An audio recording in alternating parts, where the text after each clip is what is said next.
labadani muwaadin ayaa geeriyooday kadib markii gaari ay wadatay haweeney South African ah oo si xooli ah ku socda uu galay goob ganacsi isla markaana uu jabiyay gidaarka dukaanka waxaana sidoo kale uu dhaawac gaarsiiyay laba kamid ah dhalinyarada Soomaalida ah ee halka ku sugnaa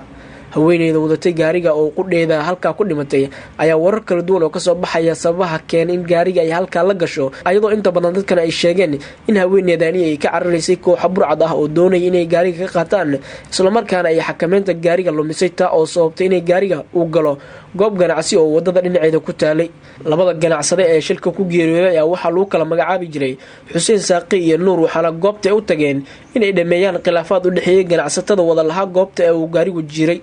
mid kamid ah dhalinyarada Soomaalida ah ee goobta joogay ayaa warbaahinta qaranka waxa uu sharaxayaa qaabka ay wax u dhaceen 4 saacadood inuu markaan joogno dukaan ku jirnaa oo 8 qofooda ay baawar noogu soo galay dio noogu soo galay lama waa dhaawacanta lamana waa dhimatay marka saasan ognahay anaga bata gaari muxuu ah markii soo galay gaari baawar yar oo ahayo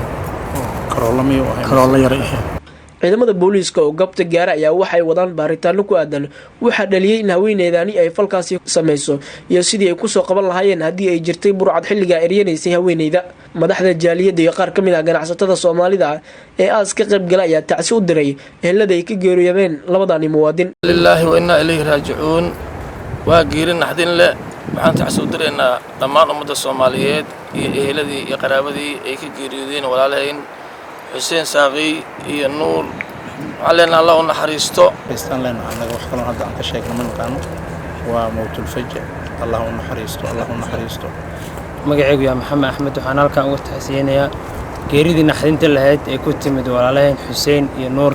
xalay ay ugu geeriyooday tuulada Kaliij walaalaheen ku dhintay Afrika shilka xalay ka xunnahay boqolkiiba insha Allah taala ilaahay qabrigooda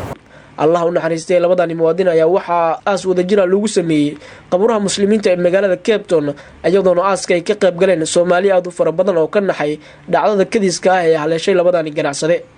Abdullahi Maxamuud Amiin Abdullahi Qorshe TV-ga qaranka Soomaaliya magaalada Cape Town wadanka South Africa